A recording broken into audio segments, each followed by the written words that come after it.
Welcome to the Fearful Fright series, where we will be reading with our favorite green ghoul, Grimmer. Now sit back and enjoy this twisted tale. Today our story is called Ghost Ship. The cruise ship Elysian Dawn left Miami under a sky so clear it felt staged, like a brochure come to life. White decks gleamed. Music drifted from the upper pool. Vacationers leaned against the rails with drinks sweating in their hands, laughing like the ocean had never hurt anyone before. Captain Harold Whitmore, a silver-haired man with 30 years at sea, stood on the bridge and watched the horizon. Something about that night bothered him. The radar was clean. The sea was calm, too calm. Below deck, Lena Morales, a college student on her first real vacation, snapped photos with her best friend Tyler Grant. They joked about staying up all night, about ghost stories and shipwrecks, about how nothing ever happened anymore. "Out here," Tyler said, peering over the railing at the dark water. "If something did happen, no one would even hear you scream." Lena laughed. At 11:47 p.m., the fog rolled in. It didn't drift. It arrived, a thick wall swallowing the stars, muffling the music, deadening sound. The air went cold enough that people pulled their jackets tight. Crew members exchanged glances. On the bridge, radar flickered. An object appeared where nothing should have been. "No transponder," the navigator muttered. "No signal. No." The radar blipped out. Then came the sound. A deep horn, long and hollow, echoed through the fog. Not the clean blast of a modern ship, but something old. Broken, like it had been waiting centuries to be heard again. From the starboard side, a shape emerged. A ship. Not a ship, a relic.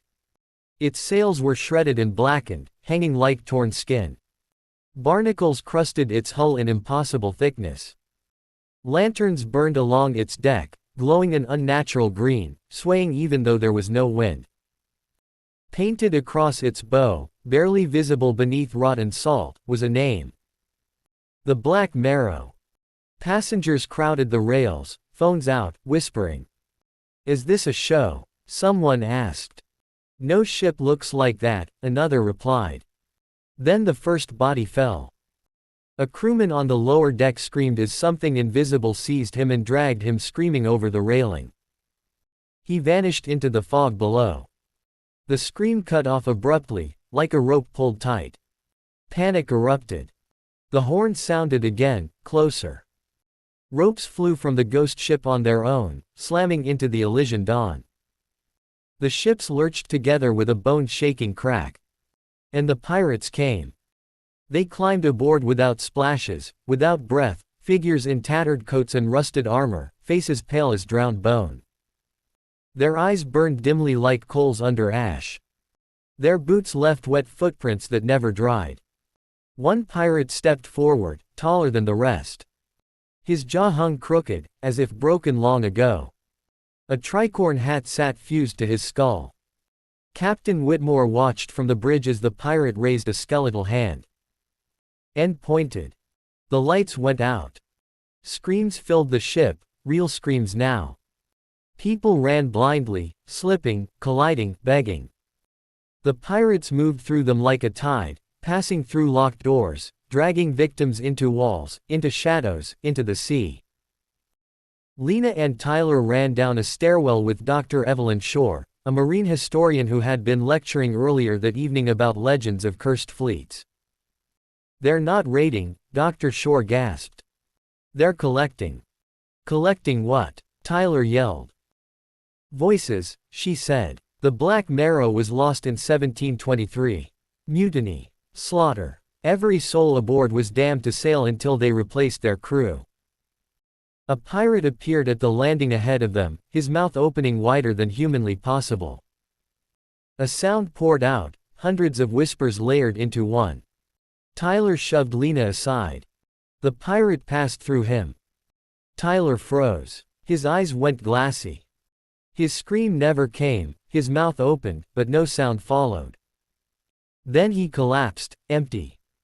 Lena dragged him, crying, but he didn't breathe. He was alive. But something essential was gone.